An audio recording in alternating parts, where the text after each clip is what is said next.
Hello students. In the last lectures I discussed with you the preparations of carboxylic acid और जो syllabus में थे that was acid and base catalyzed hydrolysis of esters और साथ में एक और reaction था carboxylic acid का ही that is HBZ reaction. सभी तीनों ही important है carboxylic acids में for 3 और 4 marks ये question पूछा जा सकता है exam में. एंड द नेक्स्ट इसी चैप्टर में इसके कंटिन्यूएशन में है कार्बोक्सिलिक एसिड डेरिवेटिव्स. सो सबसे पहले तो आई विल डिस्कस कि what are the carboxylic acid derivatives and then after we will see के कैसे वो रिएक्ट करते हैं, कैसे वो और इंटरकन्वर्जन होता है and all the reactions will be discussed जो भी सिलेबस में है. सो बैकग्राउंड में इफ यू सी तो वी हैव RCOOH. तो हम इसको क्या मानते हैं, this is a carboxylic acid कि वन तरफ it is a carbonyl oxygen bond and एक तरफ में हाइड्रोक्सिल ग्रुप है. तो कोई भी रिएक्शन में whenever there is a change and if this OH group it gets replaced with certain other molecule या even atom, तो जो भी derivatives उससे बनते हैं उनमें हम उसको कैटेगराइज करते हैं कि RCO ये इंटैक्ट रहा बट ये चीज जो है it got replaced with some other molecule group या उसको हम एटम भी बोल दें. तो सबसे पहले है कि if this H it gets replaced with Cl से रिप्लेस हो रहा है OH का रिप्लेसमेंट, तो what we will get RCOCl. हम इसको लेबल कर देते हैं एसिड क्लोराइड, इसको हम बोलते हैं एसिड क्लोराइड. और ये जो ग्रुप है ये RCO ग्रुप, ये जिस इस ग्रुप की बात करें RCO, ये ग्रुप जो होता है इसको हम बोलते हैं acyl group. So acyl group में ये carbon it is having 3 bonds और it will carry a positive charge, तो it is known as acyl carbocation. Acyl carbocation में जो दूसरा after the replacement of OH या फिर एसाइल कार्बोकेटायन में इस कार्बन में apart from these 3 RC double bond O के अलावा क्या ग्रुप लगा है उसकी तरीके से हम उसको लेबल कर देते हैं. जैसे हम इसको नॉर्मली बोलेंगे एसाइल क्लोराइड या फिर acid chloride because it is derived from the acid, तो this is a carboxylic acid derivative. Then if it gets replaced with NH2, कौन सा ग्रुप? OH ग्रुप जो मैंने सर्कल किया है. Then the group which is obtained is this RCONH2 and हम इसको बोलते हैं एमाइड्स. ये जो बनते हैं RCONH2 ग्रुप जो होता है CONH2 ग्रुप एक्सक्लूसिवली, इसको हम बोले CONH2 group, it is known as amide group. ठीक है, वो एसाइल क्लोराइड है, इसको एसिड क्लोराइड्स भी बोलते हैं या acid halide. If it is not chlorine and in general it is X, then it is known as acid chlorides, acid halides. Then if this group it gets replaced with OC double bond OR, R, ये है OCOR, ये OH निकल के ये group लग जा रहा है, तो कैसे लगेगा RCOOCOR. ये हो गया. अब ये ग्रुप में यू कैन सी एक ऑक्सीजन जो है वो 2 एसाइल ग्रुप्स को पकड़ के बैठी है, तो एक किस्म से ये एनहाइड्राइड है. मींस वाटर मॉलिक्यूल से कुछ मतलब जैसे removal of water molecule of 2 carboxylic acid will result into the formation of acid anhydride. वो जब हम उसका प्रेपरेशन डिस्कस करेंगे there I can discuss in detail. तो इस ग्रुप को हम बोलते हैं anhydride group and since it is derived from acid so it is known as acid anhydride. And the last when it is replaced with OR prime, मतलब कोई alkoxy group है, OH it is being replaced with the alkoxy group, then RCOOR prime, so it is known as esters या alkyl esters बोल दे, मतलब R it is aliphatic और aryl esters, that is separate thing. ये group जो है RCOOR it is known as esters. So this is all about the carboxylic acid derivatives के ये कौन कौन से होते हैं. So this was the brief introduction. जो भी कार्बोक्सिलिक एसिड्स हैं वो अगर इनको सिंपल आप कार्बोक्सिलिक एसिड ये जो भी आपके डेरिवेटिव्स हैं इनको अगर आप सिंपल एसिड या बेस से ट्रीट करें, मतलब मैं अगर इस रिएक्शन को रिवर्ट करना चाहूँ and it is if it is H plus. If this particular derivative it is treated in the presence of acid, then it will give you RCOOH. That is carboxylic acid जो है वो बन जाते हैं, या it got these compounds जो भी carboxylic acid है, derivatives हैं, they get converted into acids या parent acids in the presence of acid, that is acidic hydrogens या proton हो गया, या फिर in the presence of base they get converted. Then next है, इसमें जो भी ये functional group है उसके nomenclatures में I'll not go into the details because that is not there in your syllabus. So before I start with the reactions and जो भी उसके preparations हैं, थोड़ा brief करूंगी. Nucleophile acyl substitution, this is important. यहाँ से अगर ये चीज आपको समझ आ जाती है तो further इनके जो reactions हैं वो समझना is easy.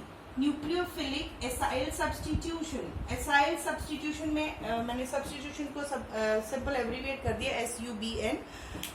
एसाइल सब्स्टिट्यूशन में you see this word nucleophilic. Nucleophilic means कोई नेगेटिवली चार्ज स्पीशी या the one which is rich in electron that will be attacking which group? Acyl group.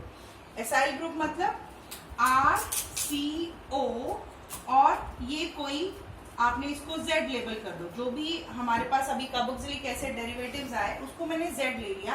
जहां पे मैं इसको Z को कंसिडर करूं, it can be chlorine और halogen when we have acid chlorides. It can be NH2 group when they are amides, और it can be OCOR when they are anhydride, और it can be OR prime when these are esters. तो इस तरीके से ये जो है Z, ये न्यूक्लियोफाइल है. This is acting as a nucleophile because Cl जो आके लगेगा that will be attacking as a Cl negative. NH2 आके लगेगा that will be attacking as NH2 negative. ये it will be attacking as O negative COR, and this also will be attacking as a alkoxide. तो ये क्या है? Nucleophile है. Means ये जब भी जाएगा तो इस तरीके से जाएगा with the removal of electron pair between the carbon and Z. And in the mean time जो दूसरे वाला आना है, जो भी XYZ न्यूक्लियोफाइल आएगा, that should come with the electron. So nucleophile को I am abbreviating as NU negative. ठीक है, this is nucleophile which is getting attack. So the reaction will proceed in this manner. RCO, यहाँ NU लग गया, and Z negative it is given out. So इस manner में ये nucleophilic acyl substitution. Acyl substitution means इस group पे substitute हो रहा है. कौन से पे? RCO ग्रुप पे. वो जो Z है that is getting removed, and nucleophile it is getting attached to the acyl group. So this is the acyl substitution. अब ये जो एसाइल सब्स्टिट्यूशन है, इसमें क्लोरीन की इनका आपस में इंटरकन्वर्जन हो सकता है कि ये Cl है, अगर इधर Z इज Cl और एमाइड बाहर से आता है तो Cl will replace itself with the amide in this is way. तो मैकेनिज्म जो है एसाइल सब्स्टिट्यूशन का वो क्या है? न्यूक्लियोफिलिक एसाइल सब्स्टिट्यूशन में जो मैकेनिज्म हमारे पास फॉलो होता है, that mechanism it is actually addition elimination mechanism. मतलब पहले स्टेप पे वो ऐड होगा एंड दूसरे स्टेप पे वो जाके एलिमिनेट होगा. एंड ऐसा क्यों होगा, ये कैसा होगा, और कौन कौन से स्टेप्स हैं जो इसको फेवर करेंगे? तो सबसे पहले तो मुझे इसका मैकेनिज्म देखना है. तो मैकेनिज्म में the first step RC, this is first step oxygen, and this is Z. बाहर से nucleophile it is coming and attacking this carboxylic acid derivative, and there will be a formation. कैसे attack होगा? It is coming with electron. तो attack उसको करना है acyl group पे, मतलब इस कार्बन पे करना है. तो इस कार्बन पे पॉजिटिव चार्ज होना चाहिए, या मतलब इलेक्ट्रॉन डेफिशिएंसी होनी चाहिए उस कार्बन पे. So how that electron deficiency it is created? Electron deficiency create होने का मतलब है ये कार्बोनिल ऑक्सीजन जो है that is electron withdrawing in nature.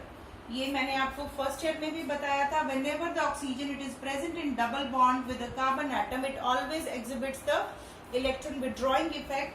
और वो कैसे? उसका पाई इलेक्ट्रॉन जो है अपनी ओर वो खींच लेती है because it is more electronegative than carbon. तो whenever this oxygen will be in a double bond, it will be exhibiting electron withdrawing effect या -R इफेक्ट एग्जिबिट करेगी. अब इसने अगर इलेक्ट्रॉन अपनी ओर खींचा तो as a result carbon will get a positive charge, क्योंकि उसका एक पूरा का पूरा 2 इलेक्ट्रॉन जो है पूरे ऑक्सीजन ने छीन लिए.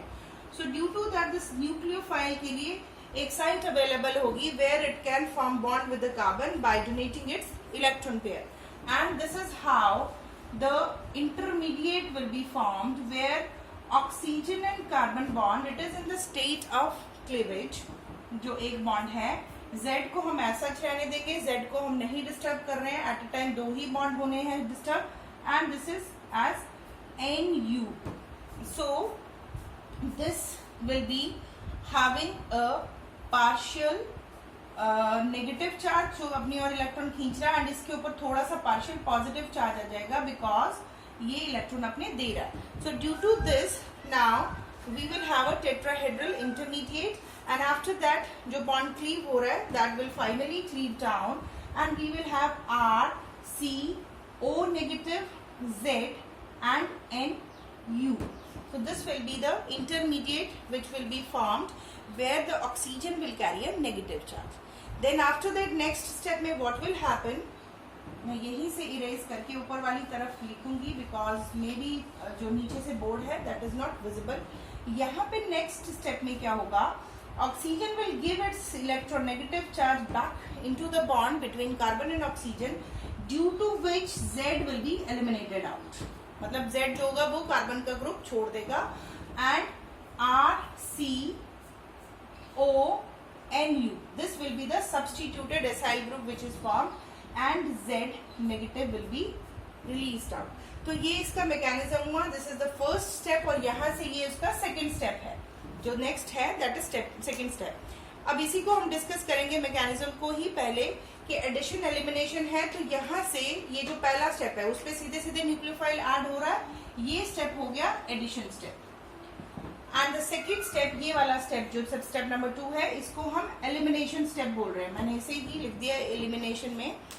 अब इफ यू सी जो फर्स्ट स्टेप है where there is a formation of tetrahedral intermediate, हम इसमें देखेंगे ये जो कन्वर्जन है यहाँ से यहाँ तक पहुंचने में कौन कौन से फैक्टर हैं जो इस पर्टिकुलर रिएक्शन को फॉरवर्ड डायरेक्शन में फेवर कर रहे हैं।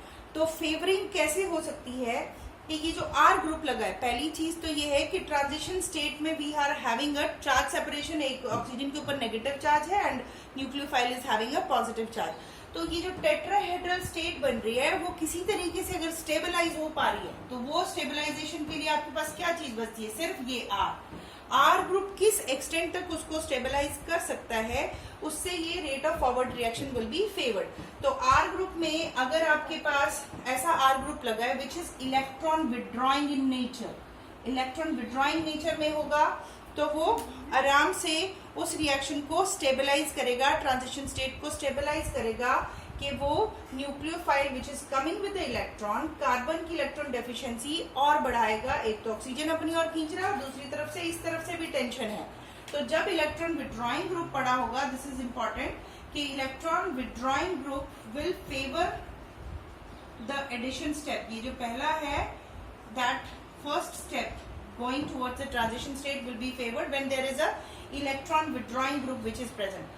वाइस वर्सा अगर इलेक्ट्रॉन रिलीजिंग होता, ये भी अपने इलेक्ट्रॉन पेयर के साथ आ रहा है और कार्बन को इस तरफ से भी इलेक्ट्रॉन सप्लाई है, चाहे वो इंडक्टिव इफेक्ट की वजह से, hyperconjugation, resonance, whatsoever is the reason, और इलेक्ट्रॉन डेफिशिएंसी कार्बन की इस तरफ से पूरी हो रही है तो वो नहीं उसको एक्सेप्ट करेगा। NU जो है अपने इलेक्ट्रॉन को देने में उसको तकलीफ होगी क्योंकि कार्बन के पास ऑलरेडी इलेक्ट्रॉन जो है वो सप्लाई है दूसरी तरफ से। सो this is the first thing that is electron withdrawing group will favour the first step. Secondly जो इसी के जस्ट ऑपोजिट है कि अगर इलेक्ट्रॉन रिलीजिंग ग्रुप पड़ा होगा तो ये जो रेट ऑफ फॉरवर्ड रिएक्शन है फॉरवर्ड डायरेक्शन में दैट विल बी लेस और इट विल डीस्टेबलाइज। और दूसरा है कि बल्की ग्रुप, अगर कोई ये जो R ग्रुप है ये बहुत बड़े साइज में है, बल्की ग्रुप है, तो भी अगेन न्यूक्लियोफाइल को आके वो कार्बन की साइट ढूंढनी है, पर कार्बन की साइट जो है वो ढूंढने में तकलीफ होगी बिकॉज ये स्टेरिक हिंड्रेंसेस प्रोवाइड करेगा, and due to the steric hindrances acyl carbon के अराउंड ये जो रिएक्शन है वो स्लो डाउन हो जाएगा, फॉरवर्ड डायरेक्शन में नहीं चलेगा। So these are the 2 factors which will decrease the favouring of reaction, या फॉरवर्ड डायरेक्शन में जो रिएक्शन मूव हो रहा है उसको डीस्टेबलाइज करेगा। Bulky group and electron releasing group, electron withdrawing group जो है वो इंक्रीज करेगा, वो फेवर करेगा, जबकि bulky group and electron releasing groups will destabilize the reaction or that will defavor the reaction. इसी में then next is the second है, सेकेंड स्टेप में जो एलिमिनेशन स्टेप है. अब हम एलिमिनेशन स्टेप को देखेंगे कि वो किस फैक्टर से वो फेवर हो रहा है. तो एलिमिनेशन स्टेप में हो क्या रहा है, Z ने निकलना, दैट इज जो ऑलरेडी उसके पास में अटैच्ड ग्रुप है वो निकल के तब जाके आराम से न्यूक्लियोफाइल जो है वो एक स्टेबल बॉन्ड बना सकता है. तो ये जो लीविंग ग्रुप है, लीविंग ग्रुप कौन सा है इसमें, दैट इज Z, जो जितने आसानी से निकल जाएगा. Z is a leaving group, as Z negative it will be moving. तो जितने इजिली ये निकल जाएगा उतने ही आसानी से वो रिएक्शन कैटलाइज हो सकता है, या उतना ही वो स्टेबल प्रोडक्ट देगा, या फिर जितने आसानी से Z निकलेगा उतने ही वो रिएक्टिव होंगे acid derivatives. These things, reactivity is inversely proportional to the stability. मतलब अगर ये आसानी से निकल रहा है वो पर्टिकुलर एसिड डेरिवेटिव ज्यादा रिएक्टिव है, ये एक चीज हुई. और दूसरा कि वो आसानी से नहीं निकल रहा है तो मतलब वो particular acid derivative it is more stable, less reactive, less stable, more reactive. Keep this in mind. तो यहाँ पे ये जितने भी फंक्शनल ग्रुप्स है कार्बोक्सिलिक एसिड डेरिवेटिव्स के, उनमें जो इसका स्टेबिलिटी ऑर्डर होता है, stability order will be Cl negative are the least stable और they are the most reactive. ये इसकी बेसिसिटी का इंक्रीज ट्रेंड है. And then after it is RCOO negative, after that it is RO negative, and then it is NH2 negative.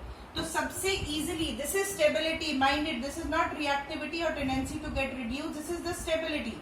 Stability will be inversely related to the leaving group capacity या leaving capacity या detachment capacity, जिसको हम reactivity की term में ले रहे हैं. तो अगर stability का ऑर्डर ये है तो सबसे आसानी से कौन सा निकलेगा, Cl नेगेटिव निकलेगा. Then after it will be RCOO negative, then it will be RO negative, and then it will be NH2 negative. It means अगर आप रिएक्टिविटी की बात करें तो reactivity order will be this one. ये सबसे ज्यादा रिएक्टिव कौन से होंगे, एसिड डेरिवेटिव्स जहां पे क्लोरीन लगा है, देन RCOO ग्रुप लगा है, देन RO नेगेटिव ग्रुप लगा है, and finally it is the NH2 negative group which will be the most stable और द लीस्ट रिएक्टिव. सो यहां से हमारे पास क्या कंक्लूजन आता है, सबसे ज्यादा ये जो भी हमने मैकेनिज्म डिस्कस किया उसी मैकेनिज्म से व्हाट वी कैन कंक्लूड, ये जो डिस्कस किए दो steps, elimination and addition step. तो सबसे ज्यादा रिएक्टिव कौन से हैं, acid chloride, after that acid anhydride, and then after esters, and then last में आर अमाइंस. सो रिएक्टिविटी में एरो में इस तरफ से लगाऊंगी, this is the reactivity trend which are the most reactive, and stability will be this way. सबसे ज्यादा stable जो है that is amines. So this is the case of the nucleophilic substitution reactions, and this is how we can evaluate कि कौन सा सबसे ज्यादा reactive है एंड कौन सा सबसे ज्यादा स्टेबल है. And that is all dependent upon the leaving group tendency कि कौन इजिली से आराम से निकल जाता है during the acyl substitution. So this is about the nucleophilic acyl substitution, क्योंकि आफ्टर ऑल लास्ट में इनका इंटरकन्वर्जन होता है या इनका रिएक्शन है that is converting themselves to the parent acid from where they are obtained. Next topic इसी में है, that is the role of acid in acid catalysis, rather acid catalysis in the nucleophilic substitution reaction या nucleophilic acyl substitution. What is the role? यहाँ से 2 number का question आ सकता है कि जब भी हम इनका इंटरकन्वर्जन करते हैं या एसाइल सब्स्टिट्यूशन करते हैं, why acid it is carried out in the presence of acid catalyst. तो acid catalyst का काम क्या है वो आपको मैकेनिज्म से ज्यादा इजीली क्लियर हो जाएगा. It is Z and nucleophilic acyl substitution होनी है, but before the nucleophile it gets attack onto the or it gets attached to the carbon. सबसे पहले कार्बन पे इलेक्ट्रॉन डेफिशिएंसी क्रिएट होनी चाहिए, तभी न्यूक्लियोफाइल वहां आके लग सकता है. इस कार्बन पे इलेक्ट्रॉन डेफिशिएंसी क्रिएट करानी है. तो एसिड क्या करता है, before that nucleophile attacks the carbon atom, वो सबसे पहले आके कहाँ लगेगा, वो आपको पहले ही बता रखा था कि लोन पेयर और पाई बॉन्ड है, तो it will be attacking the lone pair. So the first step will be RCOH bond will be formed, and due to that O will be positively charged.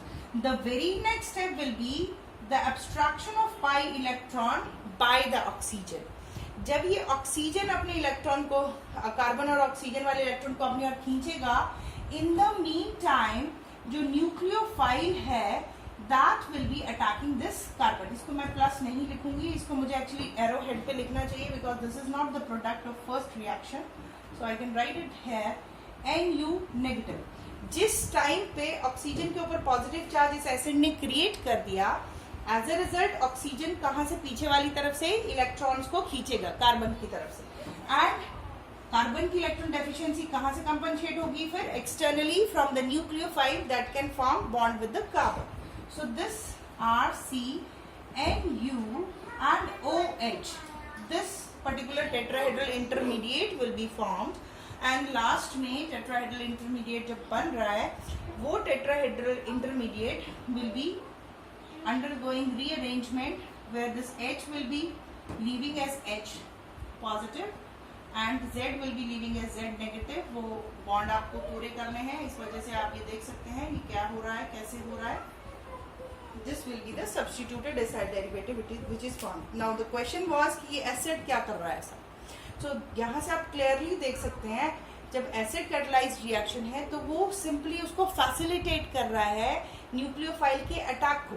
Nucleophile का attack easy हो जाए, carbon के ऊपर electron deficiency create हो, उसके लिए acid जो है फर्स्ट स्टेप में ऑक्सीजन से आके ऑक्सीजन को इलेक्ट्रॉन डेफिशिएंट बना रहा है, जिसकी वजह से वो कार्बन पे इलेक्ट्रॉन डेफिशिएंसी क्रिएट कर सकता है easily.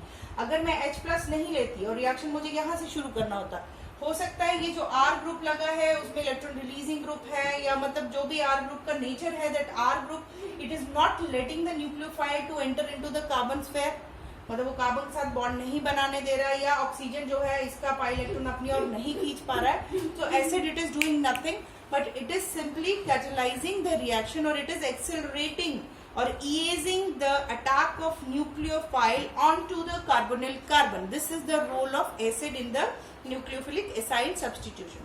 So this is all about the briefing of acid derivatives. Then after मैं next video lecture में आपको discuss करूंगी the preparation of acid derivatives, and सबसे पहले we will be discussing the preparation of acid chlorides.